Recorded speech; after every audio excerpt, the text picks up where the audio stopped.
Bonsoir à tous, bonsoir na baona surtout Rolanda Bisso en direct. Il y a ba chaîne Bisso, en beauté Bisinga Bozali, na souhaité bino bon mercredi à tout le monde et ba joyeux anniversaire na bato surtout babotami na mois oyo, toute la journée à Lilo vraiment. Ouais, on écoute l'émission na Bisso pour la première fois que c'était vraiment na s'abonner parce que on est ça la raquette, toi la bino le sous ba actualité à Sika, to vanda le sous liboso avec écran na bino ba téléphone na bino on a ba actualité oyo vraiment. Les cas où vous aurez atteint au mais quand même à travers Moussa Nabiso, il y a un salarié. To bon mon information boyo kapé boye ba pe boza la pe au courant ya makambo oyo ezali koleka. Merci na débat à London TV parce que Rolanda Bisso na débat à London TV, Rolanda Bisso pe na Fairmont HD et sans oublier la BH4 télévision il y a Djibril Biya qui donc Joël Photo Mbetenge bambo tesiko zali ba biba na Mbetenge tout ça on a vraiment beau partager émission. Bon liker parce que y a un de ça là qui vient à Bisso Joël Mbetenga ça toujours na temps Djibril Biya qui va les jeunes entrepreneurs Bambo TP et Siko Zali et pourquoi pas des banza Bambo T vraiment on dirait qu'il y a Londres na Obo santé au ça Dédé Mayombe Mbote na ma réalisation tout ça bon on a et dit nos images pas ça wa Congo yende asimbi réalisation vraiment il y a émission oyo na plateau na na zanga morote na zana Dadi Mola les Molaskiens donc voilà tout ça est vraiment la carte plateau na Bisso boyebi ke ayaki awa na la team Wata parce que il fait partie à groupe il y a la team Wata où il y a Richie Watanabe tout PC Mbote au livre Bisso prochain concert le 9 novembre hein, et le 8 novembre plutôt le 8 novembre hein, na Belgique donc bozalawana vraiment ebele babi touro papa zate ya zate donc azaka yemo na Bisso les araïés dans la team Wata face à la communauté congolaise donc bon zalawana au maximum bon son babillé vraiment et au sala bien et ramona bino bana itambo bozawana bozaye bela baron qui sont loqués les bozana boche mobondo wana et au sala vraiment bien pour monopoliser parole té non senga vraiment na dino image à flasher invité na ngai ou déjà on peut ça déjà bonsoir hein, parce que tu comme déjà pourquoi ouais. Dadi Mola bonsoir. Bonsoir Dembo, bonsoir à internaute tout Rolanda Bisso. Bonsoir à mon patron de cœur héritier Watanabe, l'homme le plus compliqué du monde. Merci pour tout, merci Natim Watamobimba. Merci Nabos Doudou Kinkela 12-12, les Chinois congolais, il a un cœur blanc comme la neige. Le boss Doudou Kinkela en tout cas, il a évité na Kolobanini. Na kobosa na pete kopé sambote na vie na nga la taille avantageuse mon vieux Djongonda en tout cas na pisipe pa mbote place azali l'ingénieur le plus intelligent du monde l'ingénieur junior Pobalinda qui est le cœur de maman Lauriane Yeti Poba mbote vraiment bisika pe azolandanga na somona le PDG Christian Maïle Nzambe le cœur de maman Claudia donc bango bazali ba responsable et à une grande entreprise, il y a des Congolais, mais ils en ont en France. Au niveau France, voilà, GSMK, donc, où nous avons besoin, il y a des location de voiture de marque. Ah, location de voiture, voilà, Jeep de marque, en tout cas, contacter Kaka GSMK, service, comme on a Christian Maïle, qui est le PDG, nous avons Kulutunanga, Ado Aluba, depuis la Suisse, de Suisse-Irlande, il y a Ado. Mon colonel Freddy Lumwenadio, mon thème a battu maman Fati. Donc, Bambote place Basali, vraiment, on a Cindy Moubiala, Mamassi, de Suisse-Irlande, Trezege, Trinita Moubiala, Bambote Yatro, Batutu, Balinga, il vient à Zoule, Makate, la Mastananga, Jobert Bunta. Voilà, mon ami d'enfance, donc, tu me 30 ans. Tu es comme on a rendu na ya. Donc na pied vraiment moté Bisikazali. OK. Et puis na banda kutu par yango désolé. Nazo présenter ba sincère condoléances na famille ya Kauka Mobimba. Famille ya Kala Mobimba. Tu peux perdre un grand monsieur, un grand homme. Donc à la personne de Beli Benga. Biso tout mais ça na ko Benga est officier. Ah OK. Voilà donc en tout cas toute la famille Benga nazo mona Aristote Benga depuis naza awa matin, midi, soir, nuit et jour dans la anaï. Et puis la plupart des cadeaux précieux au dans une poto, mutapi nga yango Aristote Benga vraiment c'est un frère un frère les fils à ma mère. Ah ok, donc mes très sincères condoléances. Aristote Benga. Donc mes très sincères condoléances dans Aristote Benga. Donc nous sommes de cœur avec toi. Tu vas prendre en main, on est toujours. Et puis oncle Flavien Kibeti, oncle Yababenga en tout cas, oncle Flavien Kibeti. La sincère condoléance. Et ça, la maman, la sincère condoléance. Ma famille, donc. On a vraiment, donc, ils ont mon libanda, donc, yaya. Donc, denga qui kin, tu as qui na aéroport. Tozongi, il y a zozonga poto, nga na zo ya poto. Ok. Mais tu commis à un jour où a invité qui nga nanda kunaï, ils ont jour où tu coûtes ça qui est la mort. Donc, c'est un peu une histoire tragédique. Ouais. Triste. Vraiment, c'est vraiment triste. Koulou Tunangaï, Béli Benga, officier. Que ton âme repose en paix. Naïbi que mouli monayon zambi na ba ange ba kubate la yango. Ok, so ça la photo na comme ça, au tine de la biso, au tine de la dino. Na tine vraiment yedi no na partie oyo te na partie o vraiment ba insérer en vraiment et au ça la quand même bien pour na famille hein. Ba to ba zoata royer baté au moins à partir à travers émission oyo ba kozwa nini ba programme no surtout. Programme no so voilà, c'est ce que je dois vraiment faire. Ok, merci beaucoup Dadi Mola, enfin, osa déjà na poto la tintoto, Dadi Mola yara poto te, Dadi Mola franc congolais, Dadi Mola ba beche ba 12, Dadi Mola boy. Pona yi? Merci. Non. Déjà 12 ezalate. 12 c'est pas what ezalate. Ezalate. Beaucoup na bozalani. Te kune lo ezalate. Kune zali kambo temps. C'est juste le temps. Ngana na posate que naya woloba 12 ou pas. S'il y avait les 12, les lots, c'est quoi maintenant la réalité et la finalité? J'ai choisi en Europe. Dadi Molozo visa kala mais au vaninora na kin au salara net sika on dit héritier aux sous visa te on dit moi na mawa que le moi basa le titani to au fingi sakara wata ke pourquoi azo sundola Dadi Mola hein on a déjà ba titani wana déjà ta awa tuna bato wa ebisa na mona na ate na mona na tidoso na mona na ya edino wana parler na mona na dembo wana parler mais qui ko mona na et puis le silence est l'arme des forts. OK. Donc les gens qui parlent trop ils alaka bazalaka je sais pas nako lo banako qualifier bango ndeni. OK. Moi ma vie ce n'est pas les visas. Ah OK. Les visas, c'est le travail. Naluba na batu, na wanda kuluba na batu na Kinshasa. Ce que héritier lobi nanga ko yaka lisu orchestre nanga te. Iko swanga parce que na oluka musala nini na osala lisusu soit na côté orchestre nini.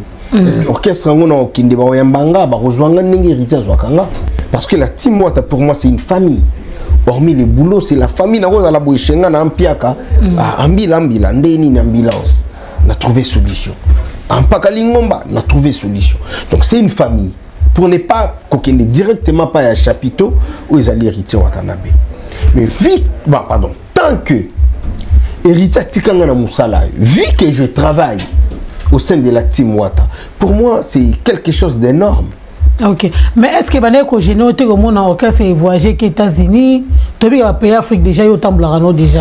Mais au moins l'orchestre est vivement et quand ici océan et quand ici la mer, il y a Tikali. Et vous avez personnellement? Non. Ko généra, déjà, non, bon, tingai, Tikala ko généra te.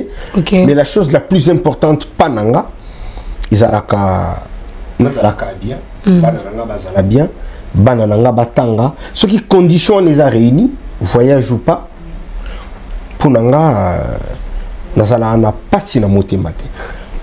Et surtout quand les amis, quand mes frères, mes collègues voyagent, pour moi ça me fait du bien. Orchestre na biso ezo voyage. Moi litchi voya, moi parfum voya. Déjà litchi na go zelangote parce que nazala kana ba litchi. OK. Parfum na go lelangote po na ko pe mabodembo ndeni parfum vidéo.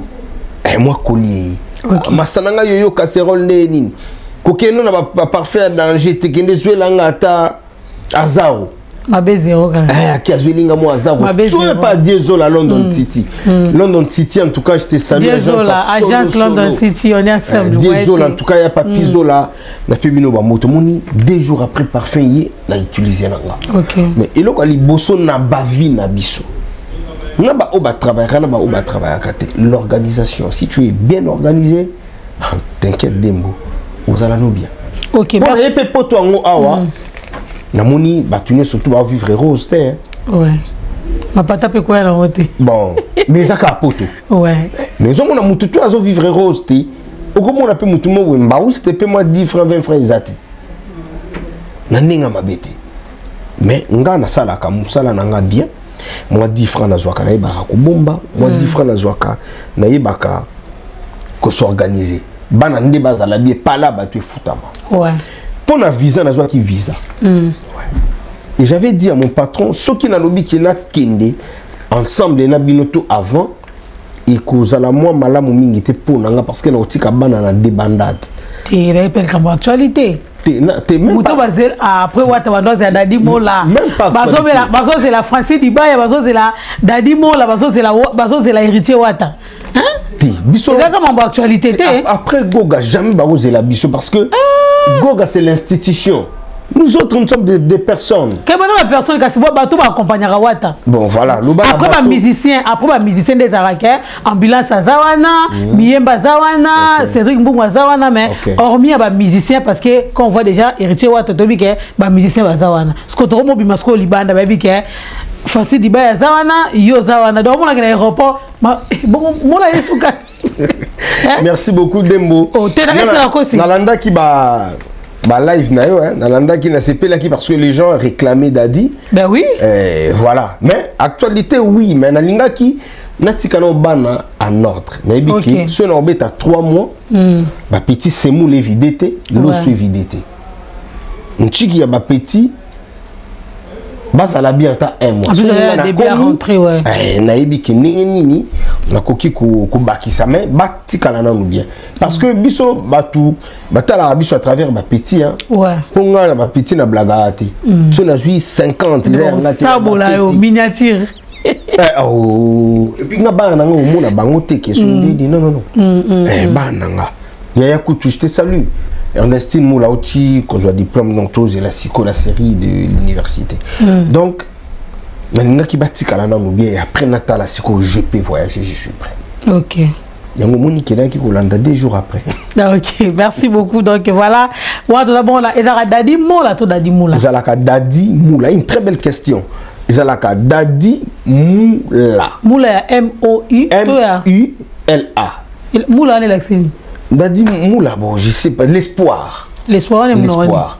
Ah, baki Congo, banini, baki Congo, mo bakati kuna ko. Ah ok, merci beaucoup. Donc voilà, parce que moi, tout souviens moi aux autres Moula, bah tout ça là Mola.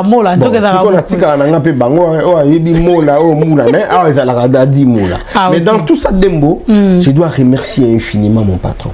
Ok, Richie Watanabe, l'homme le plus compliqué du monde. Bien sûr. Merci pour tout. Merci pour tout parce que Ana bandeko na ya zana ba cousin. Ebele. Azana ba pire yé ma ba pire yé ba sana makambo wana. Ba kitambo ba bandal wana ba pire yé. Azana ba te belé ou ba tia ba pierre na carrière na. Oui. Mais ce qui a poninga parmi les 35 personnes, il y a première délégation. Abundagi pays. Dans la liste, c'est la preuve que il m'avait vraiment considéré et au retour tout bien eni. Promotion quand même. Au retour il faut te payer reconnaissance. Ouais. Tout à la reconnaissance à acte à poser qui n'a pas patron au bamimaka partout na poto bamimaka biso. Il faut tout à la redevable pas na bango. OK. Je parle de tous les patrons bamimaka. Oui, on a vraiment et dit non so Robin de la Ngavma Dadi Moula et ça biso bien vraiment parce que François les a très important. Très important. Moni ba leader au bamimaka biso na poto tout à la redevable na ninga mabete. Et belé bakufa na mer Méditerranée na kodukaka a poto et belé pe babima depuis 1990 bazo dukanzela ti lelo bakoma na France mais babiso aujourd'hui avion na njili okiti na Roissy Charles de Gaulle présenter visa na obwemunde la tali visa talio a toni documenté.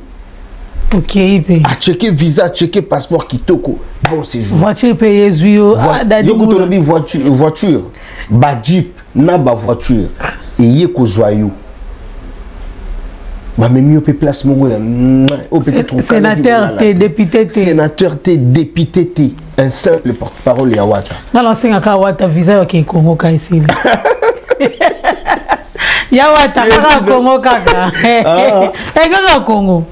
Voilà, il faut tous la redevable dans l'héritier Watanabe neti ngamula na ozalaka redevable. Ok, merci beaucoup Dadi Moula. Donc voilà, on a la télévision, il y a pas mal au bandi carrière, non, ça fait longtemps. Mais aujourd'hui vraiment pour l'ingato découvrir parcours parce que c'est très important pour nous parce que au fur et à mesure les alaka droit de réponse, les alaka sali boye babanini, tu vois, recadrage. Mais aujourd'hui, on aimerait bien savoir qui est Dadi Moula. Dadi Moula, c'est le fils de Moula Congo. Tony, autrement appelé aussi Delphin, et de Madame Izuka Kati. Ok. Dadi Moula est né un certain 10 février 1900. Voilà. Je suis né à Boulungu, qui est le territoire à l'époque. C'était Kwilu était un district. District à voilà, un district à Kwilu, oui. Dans la province de Bandundu. Oui. Voilà là où je suis né. Mon père et ma mère furent des inspecteurs, Bazala Mitekuna, et puis l'occasion on a né à Botamaki, côté Kuna, donc voilà. Et j'ai fait mes études à l'école primaire, bon, école maternelle et primaire Mawete, et j'ai fait ma première année secondaire au collège Saint-Raphaël. Okay. Après le collège Saint-Raphaël, j'ai fait Bakanja. Et j'ai fait aussi Fatima, Notre-Dame de Fatima, qui est à Gombe. Parce que moi, j'habitais l'avenue du Livre. Déjà. Voilà, l'avenue du Livre. Et je profite aussi de cette occasion pour saluer mon cousin Gossai Bavila, qui est ici, mon cousin, mon la famille, je te salue. Et c'est au collège Saint-Pierre que j'ai fini mes études comme étant éducateur, pas pédagogue physicien, parce que c'était la pédagogie de l'éducation physique. Ah ok. Voilà, nous avons deux pédagogies. Nous avons la pédagogie générale et la pédagogie de l'éducation physique. Et après, j'ai tâtonné. J'étais d'abord à l'IFASIC et Simbate. Après l'IFASIC, je suis allé à l'INA et Simbite. Après, naké UPEN. Comment est-ce que la communication? Nanga sala. Oh, na sala na humanité. Ah, okay. Éducation physique. Parce que na sala bas na sport rebelle na jeux olympique. Le sport on a presque voilà na sala. Après bon, je m'étais dit oh, ils ont qu'à pédagogie. Je peux aussi aller à l'ISP Gombe. Okay. Et cette fois-là, j'étais parti à l'ISP Gombe et si na eu un diplôme nanga à licence na ISP, je remercier prof Nanga. J'ai fait les sciences commerciales et administratives. Les sciences commerciales, pas la science, les sciences. Donc il y avait plusieurs sciences dedans. Et puis voilà. Alors, professeur Nanga Nathalie Sungina, il a beaucoup fait dans ma vie. Et puis professeur Nabiso Jean Ling et papa chéri et nous avons profité na PSAP baninga nanga nyoso ya ISP Gombe Mbote ya trop en tout cas. Awa Didier Polo et tout, merci pour les colis parce qu'il y a qui kotalanga et merci na Olga Ngiovu. Il est vraiment qui pour la bêta qui tourne en verse. Ah OK. Il y a qui vraiment na camarade naï bazwinga place ba mimakinga, ils a place moko vraiment spécial. Est-ce qu'il faut la plat moko combien? Hein, la tata des enfants. Bah oui, tu méritais quand même. Non, j'ai mérité. Tu méritais. Je lui ai dit, mais attends, tata, mais il était qu'il Poto. Poto à Solabo. Non, j'ai dois t'honorer. Donc, bah oui. C'était ça, Olgangyuvu. Et puis, baninga tu ya ISP Gombe, nazomona Mastananga CP Chode, nazomona Germain, Tata Fatou, Bavolo, Tata Kapi.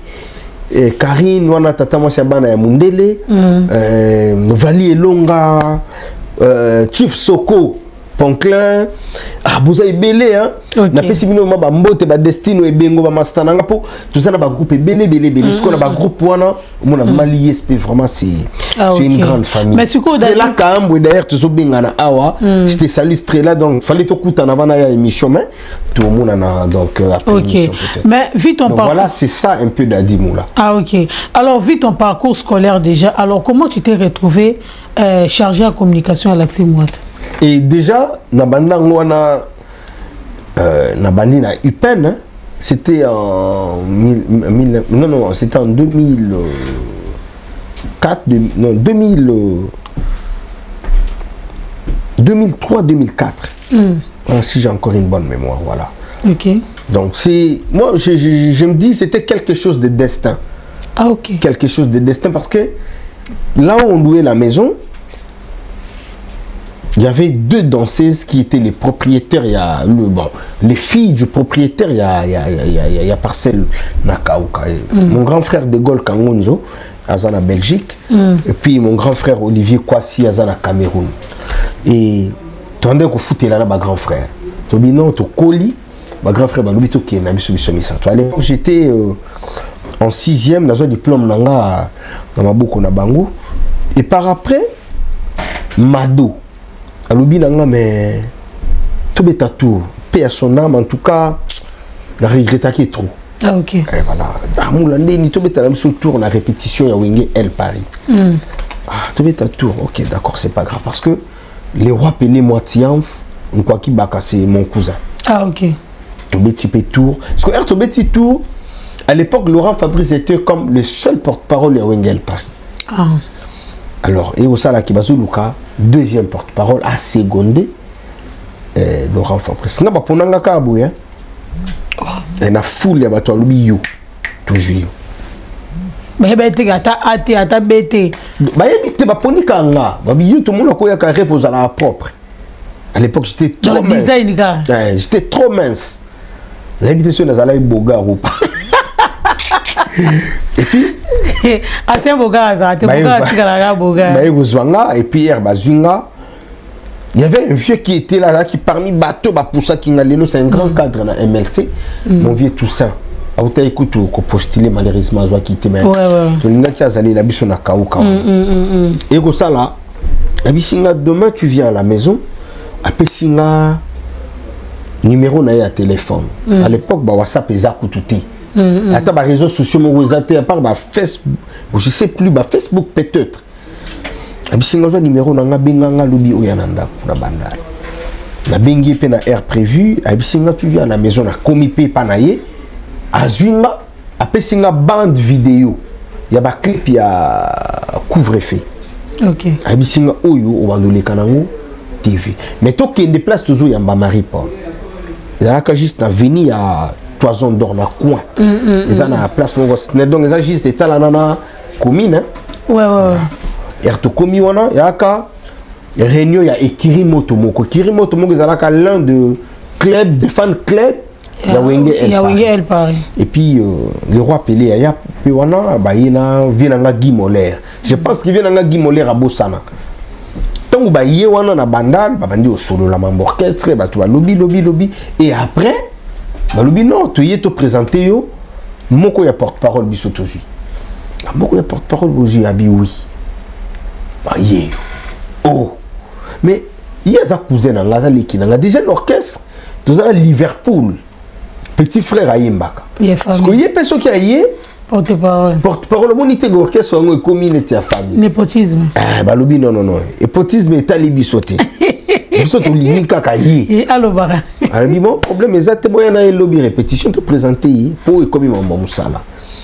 Lobby sco ernaye. Pour à l'époque, nanda olata ba style roi Pelé nanda olata tout ba Limberjack, ba Sopana tout. Sco la classe ba pesa nga kombo Machuapanga. Ah OK. Bah tout pour toujours benga Machuaps. Donc on a ce quoi ça kati. Donc so donc so benga Machuaps on a kati. En tout cas la pesi ba mastananga tout ba mbote ba Sperama qui arrive manger vous nous et boss Blaise Kubiki donc ba mbote trop mastananga mokonzi mudimbi alik.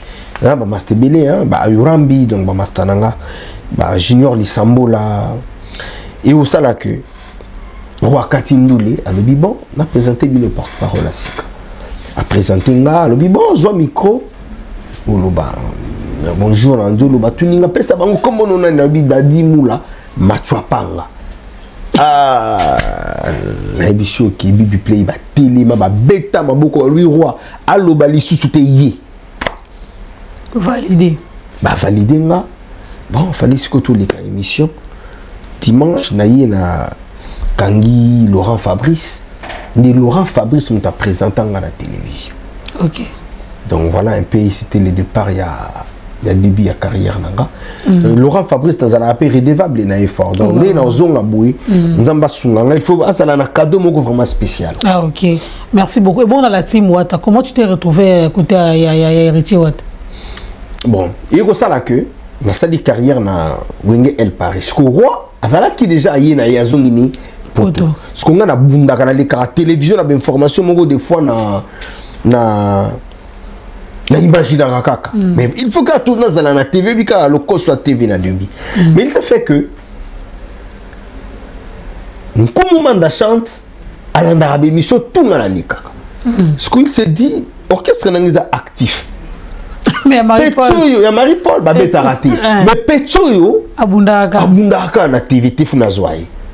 Ndiago tinda 4 points kandala. Abiluki langa dadi. Première fois na boya ki, deuxième fois na boya, troisième fois na bibo na kende nanu na kuta na pena nkumu manda chante na yukai. Sko na ye ayambi nga na ndaku na ye. Donc na komi na moni moi ciné mama Betty Lusamba. Amoni nga ah dadi ça va. Vous êtes bien? Ah maman naza très bien ma Betty. Déjà eyambeli wana. Il a que bazela rayo. Na mona ki yango bien. Bazela rayo. Nkumu manda chante ah dadi fanda ko na fandi to sololi. Atalisi la vision orchestre. Nga père mon abin kumu azana raison. Il y a actifs à beta cabo. Et puis un kumu na validé. Ninge na valida ki wana nkumu a côté na parler mais faut voir valise bilamba mais na kinga. Yoja liboso la lata na vina. Kumu manda. Kumu manda. Voilà mon tétela. Ah pinga après ça ma valise à ma forme. Na ba sachet donc. A jupe à 4 coins à pied 4 coins libérer ngala. A libéré P4 points là. Wana azana ISP hein, na mouvement na zui car na zongi parler na bongami na ke nchiki. Après nchiki ndé na yaki kozonga pour ebisenga il faut ya répétition na présenter. Ernaï répétition lobby à partir à l'élo aux coordonnateurs et orchestre nanga. OK. Donc na banda directement coordonnateur porte-parole. Il y a Wenge référence et j'avais bien dirigé les lots tout ça un peu en bonne relation bah dans mon Ange Manda oui dans mon Batoya Ebele ouais bah Papi Lumumba voilà ma petit frère naé hein mais awa dans mon Clara za awa ouais et puis il y a Vava Peaza awa et puis Jigal Kabia je te salue et puis on a mon Jigal on a directement vient dans Jojongonda et puis donc on a une référence de la team Wata donc on a une référence pour vraiment vient dans Kumutu Umela après na comme on a kebatwa comme on a ba comme talanga ba ochangaka ndi garçon sexy muto ebisanga mula olobara bien biso king tekila kenda mikili Sankara tikala kuna ana zo bundanga moko yaka voilà team wana Wenge musique à maison mère. Ah ok. De ya miminga pa ya bien nga moni production pe à son âme via négliger nga mon moké. Donc miminga pa ya directeur bienvenu tenta. A sous-estima qui en fait. Voilà sous-estima qui nga mais ben yeba nenga petit na epe ya kauka tout. Wenge te. Wenge. Parce que vient nga bienvenu tenta mutazwa ki histoire nga en considération. Abisinga kende ça la lettre à demande. Na sali pe lettre na pied mais ça tardait. Parce que petit frère nanga azali master ya petit frère ya vie Kems Dikima. Parce que ya Kems Dikima za master ya King Tequila. Ndi ya Kems azala na King Tequila kuta ina ya Kems a miminga pa King a présenter nga pa King nde King Tequila mutamimanga pa Vienchoni. Abisi Vienchoni presse nego ligana ya ka King pour la télé mais soko zui pecho obusa na nunga. OK.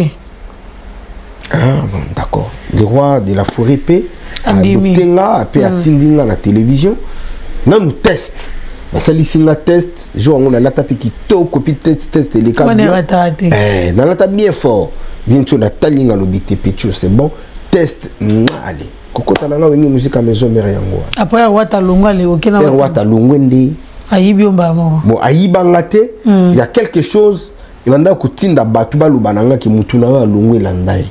OK. Donc, et puis, au début, c'était juste le destin. Talashiko Musala Ngolelo, et Meminga, Sika ou peut-être, papa peut-être, Bisiko Mututu à Revaka. Et puis, Nazoloba, merci Navi Nanga Roger Ngandou, Nalinga ke mingi, parce que Viona a conseillé trop. na vie nanga Charlie Balaka paix à son âme. Viens nanga Roger Ngando Ibisanga dadi soko zui boulot oyo comme étant boulot. Tu iras loin. Mais soko zui ngo pour la célébrité pour ça la carrière beaucoup courte. Donc tala lilu nazwa qui conseille naïe na tiango en exergue. Mais voici aujourd'hui Moula. OK, merci beaucoup. Donc voilà beaucoup Golanda parcours vraiment il y a Dadi Moula. Au moni o balinga te yebo ena bo comprendre donc French en kuna bikezali. Soko begi ka ba. On a blaguité. Bigi. Bigi papier ezali donc on a kutu donc na ebisio que on a kutu royate. Donc il faut souffler mouké donc Jili Bikembo Dadi Moula zawana ozonga bientôt donc il y a une Mamteko atika ba long séjour te ya zawana vraiment Jili Bikembo Dina Bikembo wala mesika ba lira tabana Sarcel Dadi Moula donc tout à l'heure to benga ba pour na tozo rendez-vous et Guina Kikomba bambote siko zali na Ville Saint-Georges to robosa na te Freddy Mukwa Ciseaux d'or balobi na 39 rue de Paris. Salon d'Amakesha, 39 rue de Paris, Ville Saint-Georges. Il y a 5 minutes vraiment. Il y a Gardriske Makengo, na Congo Kinshasa honorable, Bambote Sigozali, Rodrigue Titemo, Kababi chauffeur à poids lourd, Babi boss Rivangombo, Bambote Sigozali et Torobo Sanate, Gika Kese, moi na Bandal vraiment, il y a Tongo. Dadi Mola, le 21 septembre, tout ça qui na scène musicale, na la team Wata Mobimba, mais après concert, wana 24 heures kaka, information et disparaître. Nga pe na pesa na mbotet. On a soufflé ma mouki, na pesi mbote na la légende Pichu Inunu, motema ya batu ya maman Nadine Bakemo. On a ma parents nanga. Depuis la Belgique, na pi bango mbote, puis na zo mona afi Bakembo. Pardon, Afi Bikembo. Bikembo. Afi Bikembo, wana masiko mastananga ya tango pasi. Funa zela ya utabulwa ya changa mwa lo chocho polobi funa di nchiki. La fille d'Embebo Rose. De Yeperza Awa. Aza na niveau ya Belgique, en tout cas Bambote place Bazali. Badjo de Paris. Grand prêtre Badjo de Paris, wana tonton nanga. On a maman tema ya tata mwasi nanga ko. Tonton Badjo de Paris. La pi mbote vraiment place aux ali. La obosa na te ko pesa mbote na ko boulette ke yo moko ka ozala kitoko poza mwingi te. Tata mwasi nanga yi Laurence Mangwanga, wana petite sœur à papa donc aza mwindo metala siko kitoko. Tala taille. Descend zambe. Na ebisho ngenzamba desina tata mwasi. Laurence. Laurence Mangwanga a pesi mbote ma tata chérie. Wana ma donc en âge les petites hein, mais tata mwasi nanga ce que toi ba pire donc. Yo sagana te puis na pesi mbote na les plus beaux de tous les tontons. Tonton Olivier Omankoy, DJ Oli Toto. Motema ya batu ya la plus belle. Bon, Omankoy. Motema ya batu, il y a la plus belle de la famille, Mireille Moula. Ma tata chérie, bango pe baza na Belgique. Et puis batu tout balingara Dadi Moula nazomona l'artisan de la paix mon papa Gilles Kimpiabi et nazomona mon papa Kambeski Kikwenji na pio bambo théâtre mon papa il na lingaki ya trop hein ya solo na pesi mbote na tonton nga Serge Moubiala Serge Moubiala donc ye babenga ka mutalisme motema batu ya tantine Judith Moubiala bambo tibisika mabazali et batu tout balingara Dadi Moula et puis comment ça arrêté il faut rappeler moi à Paris naza na Paris naza na Paris kobosa na te kobosa na raté kobosa na Badjo de Paris Badjo de Paris il était très fort mais silencieux il y a solo Badjo de Paris très fort mais silencieux et puis kobosa na répété nani susu grand prêtre Lévi Sabotana ndimela ganga ndimi kashi Lévi Sabotana donc ce que la Lévi Sabotana zomona Gaëtan Sanduku Boakalongo Gaëtan Sanduku ce que mutunanga ya pasi boya ya pasi te ngande pasi a soutenir ngana ba wengi wa donc on a fait si mambote place azali mon commandant Eden Maonso toujours na Belgique hein mambote ya trop mastananga bébé lokula na pi choper bambote bisika ba parisien ba ozambote te ka bando banaki ba na Belgique yo mto vanda na Paris ba parisien ba ozambote te ou ba parisien na royat OK toi avancé le 21 septembre tozaki na scène musicale actualité off etchali goyo kalate donc on dirait ouais randenga yaki wana amemi actualité na Kinshasa qu'est-ce qui s'est passé dans la non l'objectif était la scène musicale tant que tu bêtis scène musicale Parce que l'homme le plus compliqué du monde a Pemina Bisso, na ancêtre Mpaka Lingomba, CG Chali, Francis Dibaya. Parce que tu bandis ko boulé, a bandi ko talisa Bisso. Oui, c'est bien bon de passer à la télé, parler de l'événement, mais tu as même événement bisiko to lingate. Par là, je voulais dire quoi? Toko Loba plus malobego leka concerne la vitesse. La meilleure des choses serait tout fanda kimia concert et loba mayango moko. To batu misusu balobe la concert. Moni sikuyu pa polémique pour na mwinda. Ah, mais ils ont quand même 2 semaines. T'es 2 semaines, tu fais du 3 semaines. T'es nabi, pour toi, la mwinda à Paris. Ils ont quand même 2 semaines. Non, ils ont internet. T'as la batukuna, elle va bosser ni chargeur. Est-ce que va tchaki pétrole? Est-ce que batu balobeli? Et concert là. Mais tu vois, t'as pas promettre biso ka Oyemba, a Oyemba promettre biso te ke o nini. Mais Koyemba déjà yembaki. Pour biso za na biso na problème à plainte, biso problème na biso problème ya Koyemba. Et puis Azoyemba sans autotune. Azoyemba sans organe. Vraiment. Yemba moni. Makambo autotune. Moi, mais la réalité, musique d'ambition. Est-ce que c'est là qui est important? C'est Bondo, Azwa Drum, Sarah Solo, Azwa Guitare, Jamaïque, Abouaka. Tandis que l'équipe Wana Mobimba, nous on voulait. Pour ceux d'abord parisienne, et ça qui nous parle, on a bisou. Tout ça, il a besoin de bon. Papa a héritier, c'est normal de mettre ma boucle. Est-ce que c'est qui est important? La place Wana, et ça l'a remplacé par Sebondo, par Sarah Solo, par Jamaïque. Non, les places n'étaient pas remplacées. Prêté? CD. CD. Voilà. Bon, est-ce que c'est qui est important que les places soient très important. Très important. Depuis la team Wata, la team Wata, nous Sarah Solo a prestaté. On représente qui? Petite sœur Nabiso Awenge. Mais il y a un concert à Wenge, quand même. Concert, il y a fils ya Wenge. Le fils qui fait l'honneur de Wenge. Donc le rôle n'est pas faire égaux là-bas, l'élisa qui est, et pas Wata c'est ma amie. Non. Ben oui, Sarah Solo a zalé qui nabiso. Yoko Tolobi peut-être dans Jamaïque, il y avait aussi GB Bondo immeuble. Mon ami d'enfance. Liban Yevika. GB. Ah, GB, ok. Accompagnateur. Ah, ouais, accompagnateur, ouais. Il a bête à raconter deux fois la Wenge. Parce que Mastananga, mon ami d'enfance, tu collé ensemble. Tout le temps ensemble, il a collé Saint-Raphaël. GB Bondo. Chez Bango, chez Bisso, chez Bango. Mais ils ont raison, parce que tous en retirada, tous en mi-ange, mi-démon, tous en chemin de la gloire. Ce que les musiciens, c'est leur travail, leur fruit. Sarah Solo a participé à une numéro T. Nous, on voulait nos musiciens à nous. La team Wata. Déjà Dadi Moula. Nous, on voulait de ça en fait. Mais au début, c'était la team et à la fin, toujours la team. Oui, encore, il y a tellement de beauté. On a dit que c'est comme Winda Wata. Bisoto, c'est la Nenge Baninga Moussouba. Non. Les rois de la forêt, c'est notre papa. Si nous avons na Kitiboui, na Poto, na Demboto, ça l'émission. C'est le roi de la forêt Tomatato Kita. Avec héritier, mais voyez, héritier Watanabe m'avait pas donné une confiance aux la frère naïe. Mais tant que naïe Wenge, héritier, héritier adopté depuis Wenge. Ok. Bato beli ba mona ke goga peut-être abeta nga ba 12 banité. Et puis limbisanga linga biso nyoso tout bien. Mais na mona a pété moto héritier linga kolekanga. Limbisanga la lobango hein. Parce que vous avez mis diplômé, je ne sais pas. Non. C'est ça pour nous.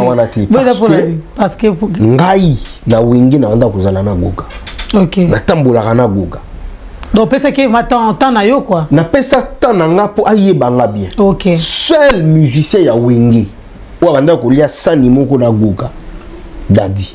Bon, pardon, seul musicien ya wingi o yonga na lia na ndako na ye sani moko. Mais Richard va t'aller arrêter. T'es aliaka. Aliaka. Ah oui, aliaka. Il va on retient blog la mon retient volonté de d'abord vous m'assure na mien ma godami et puis il y a discrétion à la rater. Que non pardon, discrimination à la rater que yo godami kuna nous la vie on va manger ensemble. C'était Goga. Alors bolingo wana ndi salaka peut-être na landai. Mais nazoloba Goga a jouanga a adoptanga pour les rois de la forêt. Ok. Ce qui Tim Watt, ils ont Tim Watt à Lilo. Il y a une grande salle auto-bêta. Ils ont pour les rois de la forêt. Okay. Et n'oublie pas, seul na Congo, la musique d'un biso typique Ndombolo, seul artiste, seul musicien, ou à longo orchestre à Batou, à seul orchestre naïe, a bêti la toute première fois na poto na salle à Mounini. Ils ont Goga. Seul. Accompagné avec son père, accompagné de son père. Na lobby boy. Franchement, on l'a bien dit. Lobby bien. Seul musicien chanteur ya. Ouais. Ou à longo orchestre na bango. À quelque chose l'orchestre na yé. A même ba musicien na poto bêti na salle à Mounini. Premier artiste, premier concert na salle mythique ya Mounini, ya Batou Belé. Ouais. Ils ont Goga. Monsieur Babeta ba Zénith, monsieur Babeta ba Olympia, ba première fois na bango na poto. Mais Goga mbala moko akena scène musicale 6800 places mais à débordaki. Toi 7000 to 8000. Na biso ki to débordaki eza Goga. Alors na occasion wana et c'est là qui vraiment que atala ba frère na ye o batikala na wengi o bazo simba wengi o bazo mima wengi bazala pe accompagner na le depuis Kalongwa à ça l'orchestre là yi kay pasa kasi fa kay ba wana pe fara ben ezalaki nango na tina teke na premier concert na ya benga ba frère na ye o balongwa ti alinga sala bongo talinga ki a honoré papa na ye avec ses frères qui sont toujours na kati ya Tim Wata doyen Papi Kakol ou l'éternel chef Yawengi Musique à Maison Mère. Sénateur à vie. Sénateur à vie. Il faut te ça y a valeur moko boye. Si. Il y a des fois Et puis à honora Wenge seul ou à bala danseuse na Wenge à honorer ba fandi donc seul ou à maîtriser danseuse kala to pesa ba danseuse coloration moko boye. Il y a bien mais tala maman Linda. Aza fruit ya nini? Yawenge Maison Mère. Seul fidèle Yawenge. Loyal Pelso. Loyal Papi Kakol. Ce qu'il y a un abisso tikala nanda. Comment ni ba orchestre tout est bêta kana na espace Schengen. Oh ba uta Wenge. Faut ba bengi sara Papi Kakol. Faut ba honorer Papi Kakol. OK. Mais héritier Watanabe voulait honorer aussi Papi Kakol, c'est bon. Bosco rôle à Sarah à Kota ou Richard Zaki Wanate. Sarah Azamouana Nabiso, Azamouana moi c'est seule musicienne ya Wenge Otuzanayi. Et ça Sarat. Moi Nabiso leki Nabiso. Ce qu'on a bon dire na la team Wata ba solo toka wane zalango ba team solo Kasibo suko. Honneur au pese qui sera solo. Tobo ita za mwana moi c'est une femme mais et linga keza na manière mususu. Parce que concert wana émancipation bien sûr. Concert wana ezalaki ya la team. Non, moi ni Sarah solo. Concert ezalaki ya la team. Nazo ba bien dembo. Sarah solo aza mwana seul mwana moi sur tozani na Wenge. Na bévénement na biso il faut honorer. Et puis papa yaki. Et puis elle maîtrise mieux les répertoires Yawenge. Déjà Jewana, GB Bondo, Sarah Solo. Et ça les lots moko bien. Donc dans la team il y a aussi la ligne azaki. Si moi tu répéta kana Wenge Musique à Maison Mère. C'est mieux à Wenge Musique à Maison Mère. Tu connais tango bien. Non. Mon reproduction pour le roi de la forêt c'est la bien. Quand est-ce que héritier Watanabe va couper les cordons avec Wenge Musique à Maison Mère? Quand? Tolito Yeba. Quand est-ce que jusqu'à la mort. À Obeti concert, tout ça a besoin à papa T, tout ça a besoin à grand frère T, au Asien Nini. On reformulé Nini. On reformulé. Quand est-ce qu'il va couper les cordons? Non, avec Wenge. Non, avec Wenge c'est jusqu'à la mort. Ok. Jusqu'à la mort. Il n'y aura pas de coupure. Il n'y aura pas, il n'y en aura pas. Il n'y en aura pas. Il n'y en aura pas. Mais, Wenge, depuis Wenge, Zala Wenge. Depuis Bana Yaba Wenge, Basala Orchestre na Bango. Ils ont moi, à mon côté, à Wenge, à honorer les rois de la forêt. Dans un concert, il y a Poto. Pour un concert, il y a Poto et Zongi. Tolo Banini, jour les rois de la forêt, au coup fondé featuring. Quand tu featuring, Yango Anat. Ok. C'est un featuring scénique. Ok. En live en plus. Voilà. Devant la foule. Devant la foule. Donc, mon le roi de la forêt, Lélo, il peut mourir en paix. Il a été déjà honoré par son fils. Et son fils-là fait la fierté de Wenge, du clan Wenge. Ok, merci toi. Prochainement, peut-être, si tu as Bercy, tu as Hôtel Accor Arena. Ouais, 2025. On ne sait pas encore. Hôtel Arena. Au souffle biso déjà, tu es bien. Ndé au Monaké, le roi de la forêt à Goya. Pardon? Ah, les sous. Non, Hôtel Accor Arena à Goya. Na Paris, la défense Arena. Ah, les sous. Moi, je crois qu'il y a des tu connais ce qu'on a habité, le roi de la forêt, notre papa n'a habité Ouya Nani. Non, tu sais, quelque part, ça fait du bien de voir les rois de la forêt pour une énième fois. Papi Kakol, GB Bondo, Sarah Solo, et accompagné de Jamaïque. Et Jamaïque, non, Boakana hérité, Watana Bété. Avec Boakana concert à mais le besoin pas ça, mais le besoin Zanga qui a le besoin Zawana. Non, jour où on a le besoin Zala en studio. Ah ouais. Voilà, biso to beta, ba lobe so baza na studio, na projet na bango na bana mai donc on a qui. Ah OK, voilà, ah OK. Donc, alors, na management, na gérer héritier wata. Et la gérance, il y a sens d'une donc comme étant manager. Management, dès tout le monde a directeur boy, il y a nini boy. Si on a denga la team wata, na gérer héritier wata. Non, na moment où héritier bel et bien géré par sa nouvelle maison de production, ANG. Okay. Il est géré par cela. Et puis, des fois, Azalara plus géré par Lenny Bidens ou Azali, l'un de ses collaborateurs. Okay. Nous, c'est l'orchestre. En fait, nous avons hérité Wata comme institution. Mais l'institution est scindée en deux. L'artiste héritier doit être géré aussi. Ok. Et la team Wata doit aussi être gérée. Donc nous avons deux facultés dedans. Okay. Donc héritier, artiste et les voilà, groupes. Et les groupes. Donc l'artiste doit être géré. Namakambunaye, Dadi Moula Kosalate, Charline Pakako Salate, Charlie Akosalate. Mais Namakambu Etali orchestration, il y a des gens qui gèrent l'orchestre. Ah, voilà. Okay. Merci beaucoup. Parce que moi je ne peux pas être le directeur de marketing d'héritier. À moins que nous allons engager. Voilà. Mais moi, je suis le directeur de marketing de la team Wata. Ah ok, merci beaucoup. Concert est le 8 novembre, c'est un vendredi. Alors, public pose tout quitter sur le terrain. Tout quitter sur le terrain pour nous recruter des formations. Balobi héritier Wata Aboy Koucha Libaya face à Karine Mukundi le 9 parce que c'est un samedi. Alors, pourquoi le 8 et non le 9? Non, le 9, c'est une date. Oui. Mais vendredi, quand même, c'est Badbakenda Misala, samedi. Karine, c'est notre sœur, c'est notre légende à côté à YouTube. C'est notre légende. Et Karine, c'est un nom. Oui.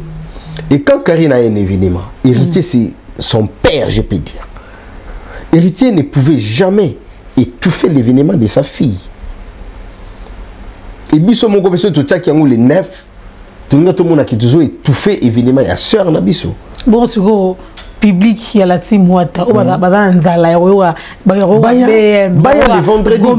Parce que jour où on a Gombe BM, jour où on a de la République, donc jour où on a DL, non, il y a sacrifié pour étouffer l'événement. Non, c'est une date qui a été choisie. Déjà, on a Dox de Bruxelles. Oui. Pour raisonner qui te met à la Madeleine. Alors, okay. Voilà, la salle n'était pas dispo. Yango Monique, tu vois qui compona. Salle est comme on a les docs de Bruxelles. Il y a de ces gens là qui tu bazo, balinga to betango doublé. Mais tellement que docs de Bruxelles est là qui objectif na biso tata Madeleine. Tu nga to beta kaka ou après to zonga. Et puis goga moni bon, ninge to pemi pe 2 mois, et senga to beta ta salle mususu ya suka pour to kine. Ya suka badache sili. Non, tozongat. Tu es en Europe, badate sili. Badate za ebele décembre toza. Bon pour le faire dikati botika date bala mo après. Il faut tozonga 2 mois. Biso to ko vanda na poto te. Pas ko vanda te mo fandi ka. Te toi qui ko travailler dembo, toi qui ndeko sala musala. Ke musala des concerts ata yo mo vraiment. Objectif tamso na lobby très bien. Ils ala qui concert moko. Après to paiement parce que to bossa qui dure. Ouais. Parce que ndenge be to paiement goga lobby na ndenge ya G. Ndenge ya moi penge penge loba mpaka lingomba fentaka baraka il faut sikoyo moi concert moko boya suka après bana mai les 11 la soir tu vis avion piolo pio pio toujours les 8 les 9 to lali les 9 to assister sur na biso Karine Mokonzi na ba stress wana ba fatigue ba whisky ba champagne ale boka so kanga ba bagage ezalate déjà ba bagage ezo kanga na France awa tango to zonga à partir de kuna ba baxer la biso to tiena ba agence après les 9 to assister Karine les 10 to tamboli les 11 to pemi na biso la journée et les soirs direction aéroport to bendi vol la biso Kinshasa kulesko Kinshasa to kutana na ba honorable Géry Dikala l'espoir de la Funa les grands fourmis seul vrai député seul vrai élu ya Funa eza honorable Géry Dikala na ba fourmi tout ba ya ozwa dadi mula na aéroport Masana Arnold Japon Kunga Petit Zakle Zakari Mwamba Kifuati le patron de Tumba nazomona boss de boss Blaise Kubiki ya mama Kadi Mbuka bangonde ba na bango kozwa biso donc après les 8 continuité zanini studio est en cours concert est en cours potoyeba pona ti tokoma 31 décembre 2024 déjà tous on a un concert en Espagne dans le mois de décembre et puis tu as un concert en Allemagne concert concert ya osomba billet to ya osomba et ya osomba billet au kota to concert kaka ya to kende to fêter Tio la Timwat c'est une très grande entreprise où tu kende te ki to ya to fêter toi na ba doki ya milai ceux qui ont le bac no to ya to fêter il y a combien 5 ans t'es là moins important biso ko rien ça na biso matala matala neza la raté ya matala binya tsheke bongo esali biso to boya na biso matala na mais toi na doki ya mulai ce qu'on a doki na biso ya mulai ezo senga karaté qui tu ya ka to fêter tu vas ni rien faire non ceux qui na posa ko ya ko fêter na osenga permission OK na sombi billet na comme il y a problème à billet donc des boza na concert en Allemagne na wapi toi na concert en Espagne Allemagne to bima Paris boyer wana quand décembre non surtout en décembre tous les deux concerts il y a peut-être 3 ou 4 to beti to pemi mo ki ata 2-3 jours en France après tout ça il a biso Congo mais siko l'année prochaine siko bisika oyo siko makambo bandi badachi minene ya minene siko au mona to moni les rois de la forêt Goga a adopté les rois de la forêt pardon a hérité Watanabe l'homme le plus compliqué du monde a hérité les œuvres de son père ce que son père faisait c'est ce que fait hériter Watanabe au monde a double en Europe, tu as en Europe. Mon inakim. Tout si lycée Mambarobé t'as pas concert. OK. Il y a personne qui fait mieux que la Timwa. Tout le monde génération oyo. Bon là dans internet c'est. Tu es là dans internet. C'est bon là dans bino amoté. Toi là. Mambo ba toi là internet. Tu vas tout dans ton événement. Le seul leader de sa génération oyo abetara mingi. Paye bien, paye mieux que les autres. Pour y a les plus grands chanteurs de sa génération, c'est héritier. OK. Comme on a vendredi, samedi, dimanche, tu bêtis dans la ville. Plein. Mais tu ne sais pas au Kokata. King, Congo, tu sais, c'est un bêta. Mais ma kamouya bien à la kaka que. Au monde a ban maï.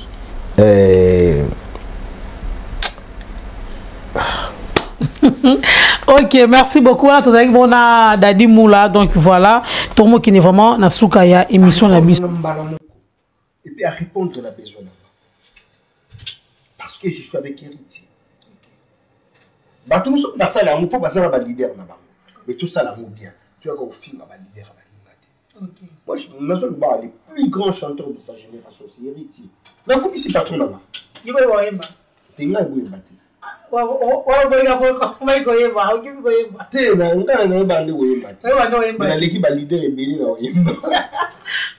merci beaucoup. Et arrivera que ba porte-parole ou bien ba communicateur ba pesa pe ba nzembo na orchestre. Yo so pesa nzembo. Comment dire nzembo mo pesa? Vous avez peine à projet un jour pour commencer que non, moi et l'eau ceux qui Goga Lobi qui est bon, administration là, 2-3 boyas dans l'ensemble. On se l'appelle dire pour renforcer le mouvement. Goga Zala Banzembo peut-être bêta 20 ans na yemba ngote. Donc yemo kono Banzembo belé fois yemba. Non na yemba te mais jour Goga a décision que l'administrateur na yé ba bimisa Banzembo là je t'assure que Goga oyembe la nzembo ngamona ko. OK. Merci beaucoup. C'est juste une dissertation. Natalika Dembo, na yokika mamunaye à vie, papa, introduction, développement et conclusion. Ok,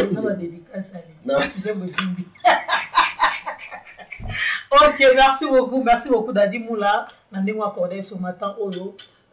Lilo Bezali Asuka par rapport à la team. Lilo Asuka Isakaka, ne connaît ya team Wata, Spiritas, namona leki nanga lievin na linga mingi. Il est tout le temps à la Demsego qui mate, Demsego qui s'en a solité. Yebino, Yebi qui vient à voilà quoi. Et puis le président Lizzy Kabouchkor, Moutomaïl et la famille, 10 à match, Xavier Lopez. Vous allez à président Papson. Vous allez toujours n'engue vous allez parce que la team Watt est un grand mouvement. Toi, on va belle toujours ça là, va soutien à Bino, va conseil à Bino et ça là qui est tout qui va à les spiritas du monde, vous allez la kibomoko quoi, vous allez la division té. Et puis n'engue vous bien arabiso, vous consentez arabiso, vous payez arabiso, va conseil et ça l'arabiso bien makasi, surtout ça na Bino, tu vas décevoir à Bino té. Pas si na bisengo, tu vas aller à Bino. Tant qu'on pas si tu supportes ka, tant qu'on bisengo, tout la qui s'habille pe qui tout ça redevable na Bino. Pour 10 mois ta na Bino yango, ils ont ça la biso donc voilà. Bambo t'es ça, toi ici là. On est comme ça. Non c'est là été. Et oh tu connais Bino voiti kana, merci. La sope sambote na kulutu nanga Emamia. Emamia. La fondation. On a fait les services. Merci Kulutu. On a Kulutu nanga ya kala. Kulutu nanga Emamia. Merci. Restaurant qui toko kolia komela. Zala ka mokoti. Nari markadi wana chez Mbutalombi. Chez Mbutalombi Anastasie Lombi. En tout cas maman Anastasie Lombi. Na pesio bamboti ya Papa Lombi. Papa Lombi, na maman Lombi. Côté mona soko ke, au lieu au meli, Icheye, to bolt, puis ok. Merci. En tout cas, donc, Congolais, tout vous avez de partout. Ceux qui voyaient en France, ok, les châteaux rouges, à diagonale, vous allez Élysée pas quand. Élysée pas qu'à faire ça. À diagonale, Élysée pas quand. Mon donc message est comme Élysée pas qu'à Dadi Moulaza. Ah bon. Pas qu'à. Mais qui tout le monde, on a vu surtout tout à Congolais. Et puis, la copie Sambote n'a Dadi Mavungu Vungulé. En tout cas, Mavungu Vungulé, il y a Dadi Mambote, il y a trop. Dans ce monde, il y a 3 continents. Trois continents. Guy Basket Kafuti. Guy Basket Kafuti Yanzo. Tu y a Afrique, Asie, Europe. Continent de Kendati. Océanie là. Akenda va ya Mikili. Guy Basket Kafuti, héritier basket, fire basket, en tout cas, basket. Chango basket. Chango, yo ebi quoi, ngame na biso ya famille. Bambote ya trop. La pesi mbote na Gosai ba ville mon cousin. La soupe sa mbote na Christian Malila. Et tout kutana ki déjà awa. La soupe sa mbote na Ogoshi. Bambote ya trop. La pesi mbote na Jimmy, wana cousin nga. Et puis azali awa. Ah, Jimmy, il faut préciser, Jimmy n'a pas dit pas de Ah, voilà, Bambote ya trop. Dadi aussi, n'a da Proda, Bambote ya trop. Dans ce monde, Union européenne, Junior Bongongo. Voilà, il y a Palais. Donc, on a autant à Palais. Baby Lokula, Palais. Donc, ça a été maître de Nishoum. Tomakasi à Palais, il y a famille. Dans ce monde, on a maître CD à Lamba. Tomakasi à famille. Et la base Gare du Nord. Dans ce monde, les gouverneurs, Gatouzo, la moto trop, la robot Sanate, Atakale, tout dans la Samso Samaboura, dans ce monde, maître Charo. Donc, vraiment, Nasko Yanda, comment dit Bango, tout va à Nasko ya Palais. sikoyo bogar na biso tu ya famille moni famille mobimba bogar na biso maître Kevin cheval na peso moté on a bogar na donc bogos ya famille donc yeso na ngina na kwala ba mumi funa ya moni bogar na biso ya famille non tout à biso na yi Sanga Saero. La deuxième mot de place Azali, en tout cas, maître Kevin Cheval. En tout cas, na Bruxelles, wana Gaëtan Sanduku Yoyebi. Gaï, Yoyebi. Levisa Botana. Tonton Moko, ce que moni Levisa Botana, il faut seka. Asa bien kandingi mokwaza. Asa mona Rico Bokana. Ce que Bogar Mogo Rico Bokana, il a les sourires. Je te salue Rico Bokana. Et puis là-bas, Oyanga, Basunga Kanga,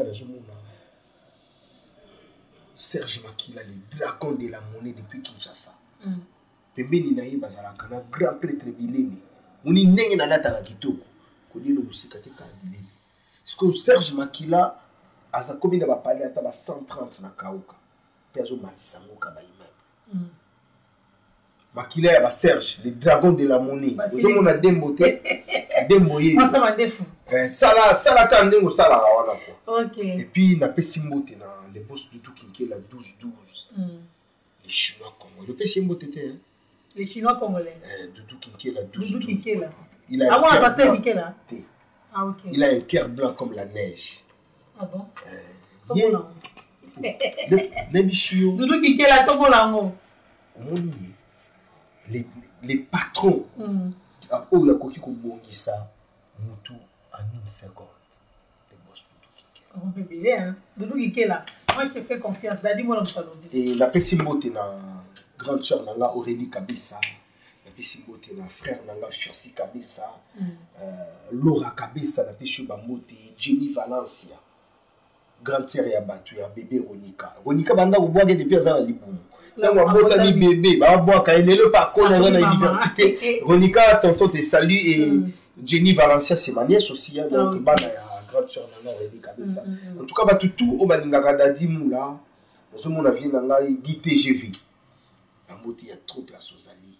En tout cas, depuis Suisse, il y a Ado, Alouba. Il y a trop Ado, Alouba, depuis la Suisse. Nous avons un colonel Freddy, le Mwena du Rimote m'a battu à Tata Fati. Tata Fati Molopo. Ici, ma bamote à trop place aux alliés. Cindy Mobia, la Mamasi, Trinita Trésor Mobia, la Kouloutou Nangaï, Kate, la Zulema. Bamote à trop, wana maba. Bona kulutu nanga ya nanga donc Ojobert Bunta Mastananga bomwana et ba tutu balinga dadi mula en tout cas na linga bino ya trop donc ngama na linga bino quoi et puis pour mettre un point final ce qui a sauté des mots ya mabe makasugaka na pesi na pesa mbote na inverse na papa Bafon Bofengo papa Itule qui est le cœur de maman Laurentine Vouvou. Couple wana un couple très utile et un exemple à suivre. Et puis dans ce monde à Kouloutoulanga Ivan Tomba la Katia Anvers et grâce à tout la tombée du ciel la pêche bamote ya trop Sheraton maman ma passa la pêche vraiment bamote ya trop bisika ozali Karine je te salue donc Karine aye poto azo benda koleka bajika. En tout cas, la pêche peut vraiment monter place aux alliés. Et les plus intelligents du monde, l'ingénieur les plus intelligents du monde, l'ingénieur Junior Poba Lenda, où il y a battu Maman L'Oréal, Yeti Poba, Moté à trop, battu tout Badingakada Dimoula, les fourmis des Géridicala, en direct de Kinshasa, les spiritas qui nous sont à monde, Moté Nabilo Koulou Toulangé, Dino, merci beaucoup. Et Dino Image. Dino Image, voilà. Merci beaucoup, donc voilà. Merci Nayo Dembo. J'avais vraiment tenu à ça l'émission parce que tu es là. Bon, tu es parmi les seules filles où tout ça à niveau de la presse. J'avais déjà tourné avec ta soeur Gloria. Aujourd'hui, j'ai tenu vraiment la tournée pour tout changer un peu. Moi, été environnement. Ok, moi, été. Donc, merci beaucoup déjà, Dadi Moula. Donc, merci d'appeler Tanfoumou. Merci à Guy Massamba, le directeur. Merci à toi, Edino Image, pour la réalisation. Merci vraiment à Oba, surtout pour l'émission. Vraiment, merci à Debanza TV, donc Debanza London TV. Bambote Sugozali, Bambote na Djibril Biya qui va les jeunes entrepreneurs, Balobi Jili Bikembo, Dina Bikembo, donc voilà, Dadi Moulazana, tout à l'heure Tobé Ngabino pour un rendez-vous. Guilain qui combat, la Villeneuve Saint-Georges, Babi, Salon d'Amakesha, 39 rue de Paris, Villeneuve Saint-Georges. Briska Makengo, honorable Rodrigue Titemo, chauffeur à poids lourd, boss Rivangombo, Bambote Sugozali, Tobo Sanate, Gika Kese. Bon, continuez toujours à s'abonner à débat. Bossani, grand prêtre Badio. Badio de Paris. Badio de Paris, donc voilà. Badio de Paris. Badio de Paris, non, c'est la peine. Non, coup de fil et ça là, moi bien. Je peux même la plus belle, Tata Laurence Mangwanga. Tata Laurence, on est ensemble, donc. Asa Mouindoka Netio, hein. Alors, vous l'aurez Tata Laurence, je te salue. Et puis, au Bossani Pay, au Konza Convoiturage. Jimmy Tumanga, porte de la chapelle. Okay. En tout cas, Bambote, il y a trop. Ok, merci beaucoup. Donc, on continue toujours à s'abonner à la chaîne Abisso, donc Débat de London TV. Vous s'abonner à Flormont HD, vous s'abonner à BHK Télévision, vous s'abonner à Banambeteng TV et tout salité Balion de la presse na Edino Image Paja Sango ya Congo. Donc, tout le monde pour n'emballer vraiment. Donc, vous s'abonner. À la prochaine.